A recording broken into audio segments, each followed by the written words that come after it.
Tidak semua kesalahan yang kita buat disebabkan oleh si jahat, tapi ada hal-hal yang kita buat yang bisa menjadi celah bagi si jahat. 5 celah yang kita harus jaga dalam hidup kita. Yang pertama, amarah yang terpendam. Kalau kita punya kemarahan, boleh nggak kita marah? Tentu boleh kita marah kalau memang ada sebabnya.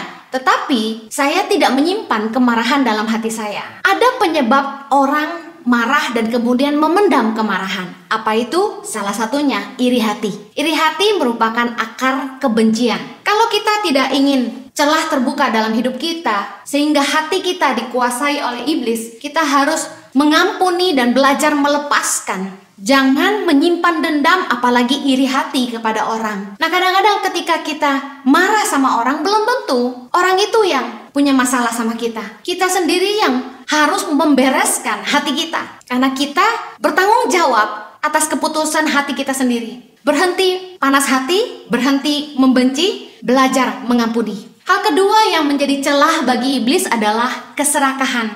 Orang yang tidak menjaga hati, tetapi cinta uang, berani mencuri, jelas akan dikuasai oleh roh jahat. Banyak orang yang kelihatannya selalu ada di rumah Tuhan, dekat dengan hamba-hamba Tuhan, bahkan mungkin pelayan Tuhan. Tapi kalau hatinya cinta uang, akan mudah dirasuk iblis. Hal ketiga yang membuat celah bagi iblis masuk dalam hidup kita adalah ketidaksehatian, unsettled problem. Celah yang keempat yang merupakan celah bagi iblis untuk masuk dalam hidup kita adalah keangkuhan. Kalau kita tidak mau ditunggangi oleh iblis, jangan sampai kita sombong, karena ketika kita mulai tinggi hati, iblis mulai pegang kendali. Celah yang kelima adalah kemunafikan. Ada orang-orang yang kelihatan baik di tengah-tengah jemaat. Ada orang yang kelihatan baik di gereja, rajin beribadah, menyebut dirinya pelayan Tuhan. Tapi dengan firman Tuhan berkata, kita harus memastikan bahwa kita punya nama baik juga di luar jemaat. Yang artinya gini, kita harus hidup benar di dalam dan di luar jemaat. Hidup kita tidak hanya baik di dalam, tapi kita juga harus jadi kesaksian bagi orang-orang di luar. Kegagalan banyak dari orang percaya adalah tidak mampu menghidupi apa yang mereka imani. Your acts speak louder than words. Bagaimana kita menilai apakah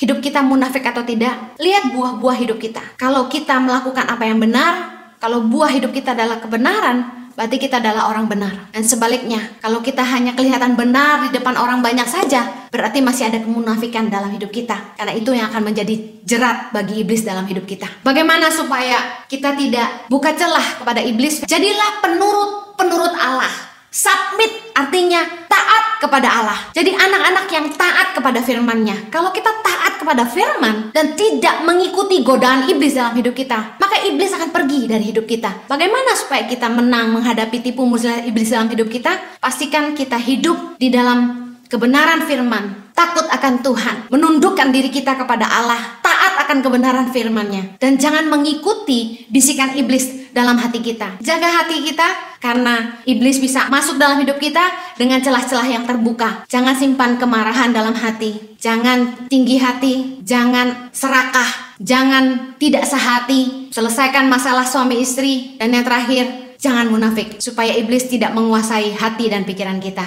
Bapa, kami bersyukur buat anugerah-Mu, buat pemeliharaanmu sepanjang minggu ini. Bersyukur buat anugerah-Mu Tuhan, kalau kami boleh kembali menikmati ibadah bersama-sama. Berdoa supaya firman-Mu menjadi kebenaran bagi kami, yang menuntun setiap langkah kami. Biar Roh Kudus Kau boleh memberikan roh hikmat dan wahyu, dan menuntun setiap kami, supaya kami boleh memahami firman-Mu dengan bahasa yang mudah kami mengerti. Dan tolong kami supaya kami bisa menghidupinya dalam hidup kami. Di dalam nama Yesus kami berdoa. Amen. Hari ini saya akan menyampaikan firman Tuhan dengan judul The Devil's Crack, yang artinya celah iblis. Tidak semua kesalahan yang kita buat disebabkan oleh si jahat. Tapi ada hal-hal yang kita buat yang bisa menjadi celah bagi si jahat. 1 Timotius 5 ayat yang ke-8 berkata, sadarlah dan berjaga-jagalah, lawanmu si iblis berjalan keliling sama seperti singa yang mengaum-ngaum dan mencari orang yang dapat ditelannya. Ada 5 hal yang saya ingin bagikan yang menjadi celah bagi iblis untuk masuk dalam hidup kita. Ada 5 celah yang kita harus jaga dalam hidup kita. Yang pertama, amarah yang terpendam. Efesus 4 ayat 26 berkata begini, apabila kamu menjadi marah, janganlah kamu berbuat dosa. Janganlah matahari terbenam sebelum padam amarahmu. Ayat 27 berkata, dan janganlah beri kesempatan kepada iblis. Jangan menyimpan kemarahan dalam hati kita, karena itu merupakan celah bagi iblis untuk masuk dalam hidup kita. Kita harus belajar untuk cepat mengampuni dan belajar mudah melepaskan. Orang yang murah hati tidak menyimpan amarah dalam hati. Saya belajar dari dulu kalau ada masalah apa-apa, saya segera selesaikan supaya saya bisa tidur dengan nyenyak. Orang beda-beda tipe. Kalau saya tidak bisa tidur bila punya masalah.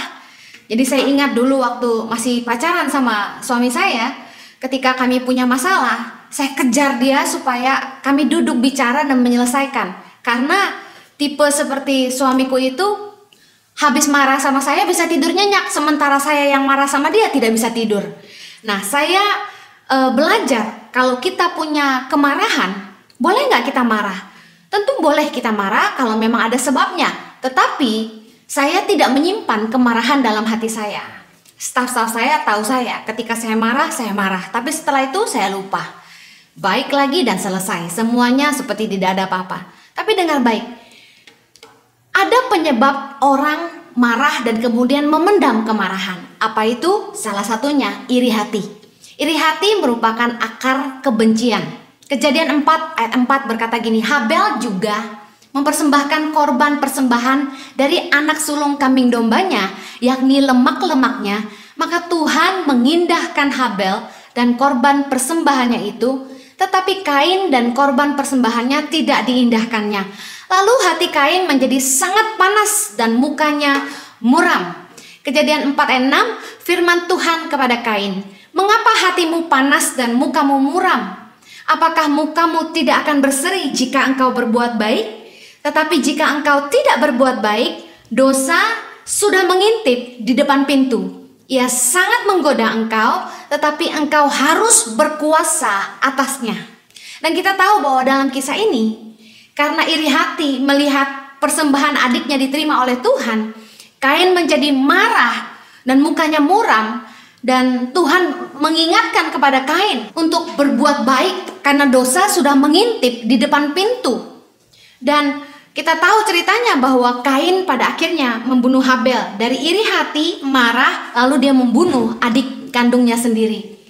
Kalau kita tidak ingin celah terbuka dalam hidup kita, sehingga hati kita dikuasai oleh iblis, kita harus mengampuni dan belajar melepaskan. Jangan menyimpan dendam, apalagi iri hati kepada orang. Kisah Kain merupakan satu pelajaran, hanya berangkat dari iri hati, kemudian marah, dan kemudian dia membunuh adiknya sendiri, padahal Habel tidak bersalah. Nah, kadang-kadang ketika kita marah sama orang, belum tentu orang itu yang punya masalah sama kita. Kita sendiri yang harus membereskan hati kita, karena kita bertanggung jawab atas keputusan hati kita sendiri. Berhenti panas hati, berhenti membenci, belajar mengampuni. Hal kedua yang menjadi celah bagi iblis adalah keserakahan. Dalam Lukas 22 ayat yang ketiga dikatakan, maka masuklah iblis ke dalam Yudas yang bernama Iskariot, seorang dari ke-12 murid itu. Dalam Yohanes 13 ayat kedua dikatakan, mereka sedang makan bersama, dan iblis telah membisikkan rencana dalam hati Yudas Iskariot, anak Simon, untuk mengkhianati dia. Saya berpikir, Yudas makan bersama dengan Yesus dan murid-murid rasul-rasul yang lainnya. Apa yang membuat Yudas sampai bisa dirasuk iblis, padahal dia merupakan satu dari 12 rasul murid Yesus?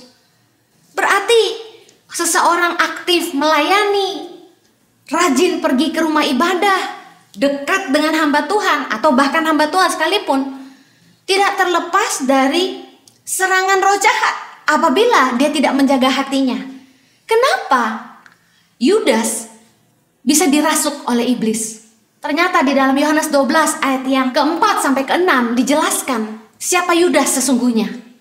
Tetapi Yudas Iskariot, seorang dari murid-murid Yesus yang akan segera menyerahkan dia, berkata, Mengapa minyak narwastu ini tidak dijual 300 dinar dan uangnya diberikan kepada orang-orang miskin? Hal itu dikatakannya bukan karena ia memperhatikan nasib orang-orang miskin, melainkan karena ia adalah seorang pencuri. Ia sering mengambil uang yang disimpan dalam kas yang dipegangnya. Yudas adalah seseorang yang serakah, cinta uang. Dia berani mencuri, tidak berintegritas, mengambil yang bukan haknya. Orang yang tidak menjaga hati, tetapi cinta uang, berani mencuri, jelas akan dikuasai oleh roh jahat. Banyak orang yang kelihatannya selalu ada di rumah Tuhan, dekat dengan hamba-hamba Tuhan, bahkan mungkin pelayan Tuhan. Tapi kalau hatinya cinta uang, akan mudah dirasuk iblis. Yesus tahu bahwa salah satu dari murid-muridnya adalah iblis. Saya sempat berpikir apakah karena dirasuk iblis, Yudas menyerahkan Yesus. Tapi ternyata ada sebabnya kenapa Yudas sampai dirasuk iblis. Karena Yudas mencuri uang dari kas yang dipegangnya. Kita tahu bahwa Yudas adalah bendahara dari ke-12 murid Yesus. Hati-hati kalau Anda bendahara di sebuah gereja atau bendahara di sebuah organisasi atau Anda bekerja di bagian keuangan, karena orang-orang yang bekerja di area ini harus bisa dipercaya. Hal ketiga yang membuat celah bagi iblis masuk dalam hidup kita adalah ketidaksehatian, unsettled problem. Dalam 1 Korintus 7 ayat yang ketiga dikatakan, hendaklah suami memenuhi kewajibannya terhadap istrinya. Demikian pula istri terhadap suaminya. Istri tidak berkuasa atas tubuhnya sendiri, tetapi suaminya. Demikian pula suami tidak berkuasa atas tubuhnya sendiri, tetapi istrinya. Janganlah kamu saling menjauhi kecuali dengan persetujuan bersama untuk sementara waktu, supaya kamu mendapat kesempatan untuk berdoa. Sesudah itu hendaklah kamu kembali hidup bersama-sama, supaya iblis jangan menggodai kamu karena kamu tidak tahan bertarak. Sebagian penyebab dari perselingkuhan adalah hubungan suami istri yang memburuk dikarenakan oleh masing-masing tidak menjalankan kewajiban sesuai fungsi, sehingga timbul kekecewaan terhadap satu sama lain. Ekspektasi yang tidak terpenuhi diperparah dengan tidak adanya komunikasi. Tinggal berjauhan terlalu lama sehingga kebutuhan biologis dan kehadirannya tidak terpenuhi, sehingga pasangan mungkin merasa kesepian. Nah, ini menjadi celah bagi orang ketiga. Firman Tuhan mengajarkan kepada kita bahwa di dalam hubungan suami istri, iblis dapat menggoda kita kalau hal-hal ini terjadi, yaitu apabila salah satu atau masing-masing tidak menjalankan kewajibannya, ekspektasi tidak terpenuhi sehingga kecewa, kemudian tinggal berjauhan terlalu lama. Ada yang bilang, Bu Heni, bagaimana kalau merupakan tuntutan pekerjaan, suami saya harus bekerja di pedalaman sementara saya dan anak-anak di kota. Di dalam sebuah seminar wanita saya pernah sampaikan, kalau memang suamimu oleh pekerjaannya karena urusan dinas dia ditempatkan di sebuah daerah, sebagai istri sebaiknya ikut. Harus ada yang berkorban, harus ada yang mau mengalah. Katakanlah kalau kontrak kerjanya cuma sebentar, 1 tahun, firman Tuhan izinkan tinggal berpisah sementara dengan persetujuan bersama. Jadi harus sepakat untuk tinggal pisah, tapi hanya untuk sementara waktu. Bagaimana kalau dinasnya sampai 3-5 tahun? Salah satu harus mengalah. Saran saya, dipertimbangkan matang-matang apa yang terbaik bagi Anda dan keluarga Anda. Anak-anak yang masih kecil mungkin masih bisa ikut untuk pergi ke daerah yang mungkin sekolahnya belum terlalu bagus, tapi mamah bisa mengajar homeschooling buat anak-anaknya demi kesatuan rumah tangga. Atau bila istri pekerjaannya jauh lebih baik dan menghasilkan uang yang lebih baik, mungkin suami yang harus mengalah dan lain sebagainya. Banyak cara yang bisa diambil untuk menjaga keutuhan rumah tangga. Long distance relationship tidak mudah. Tentu Anda akan merasa sangat kesepian. Saya dan Jojo tidak pernah tinggal berjauhan, Tapi waktu kami masing-masing sibuk melayani sehingga jarang bertemu, Sabtu Minggu tidak pernah sama-sama, terasa sekali sepinya. Tidak ada sosok seseorang yang biasa mendampingi kita, tidak ada teman yang biasa bisa menemani kita makan bersama. Bahayanya ketika celah ini terbuka, iblis masuk dengan sosok orang yang sangat mengagumkan bagi Anda. Mungkin Anda bilang, saya kuat. Tapi sudah berapa banyak kita melihat dan kita mendengar orang-orang selingkuh dengan rekan sekerjanya. Bahkan orang-orang yang berpisah dengan pasangannya hanya karena mereka jatuh cinta dengan orang-orang yang lebih sering bertemu dengan mereka. Apakah uang lebih penting daripada keutuhan rumah tangga? Menikah bukan untuk menghidupi keluarga, tapi untuk hidup bersama-sama. Bagi saya lebih baik uang tidak seberapa, yang penting kami kumpul sama-sama. Celah yang keempat yang merupakan celah bagi iblis untuk masuk dalam hidup kita adalah keangkuhan.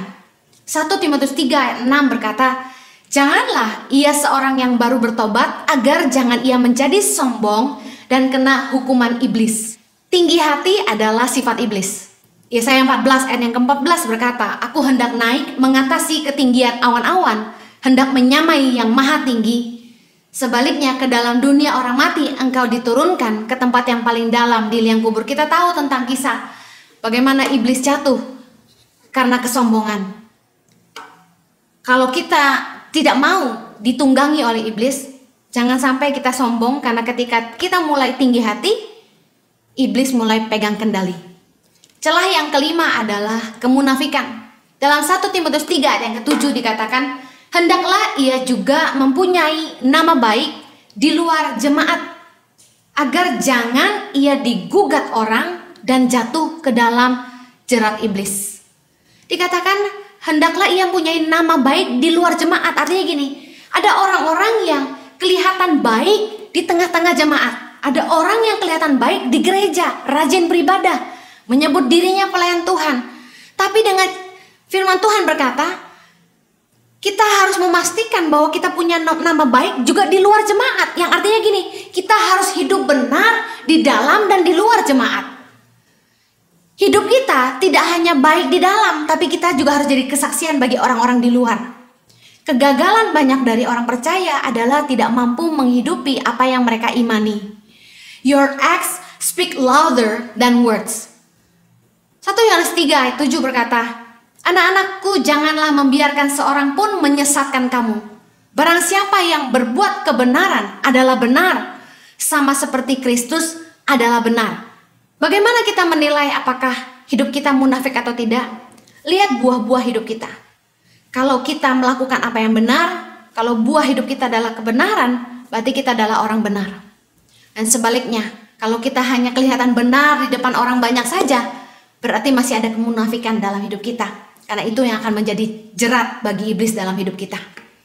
Bagaimana supaya kita tidak buka celah kepada iblis? Firman Tuhan berkata dalam Yakobus 4 ayat yang 7, karena itu tunduklah kepada Allah dan lawanlah iblis, maka ia akan lari daripadamu. Dalam bahasa Inggris dikatakan, submit yourself therefore to God. Resist the devil and he will flee from you. Jadilah penurut Allah. Submit artinya taat kepada Allah. Jadi anak-anak yang taat kepada firman-Nya. Kalau kita taat kepada firman dan tidak mengikuti godaan iblis dalam hidup kita, maka iblis akan pergi dari hidup kita. Yesus memberi teladan ketika dia dicobai di padang gurun. 3 kali iblis mencobai Yesus.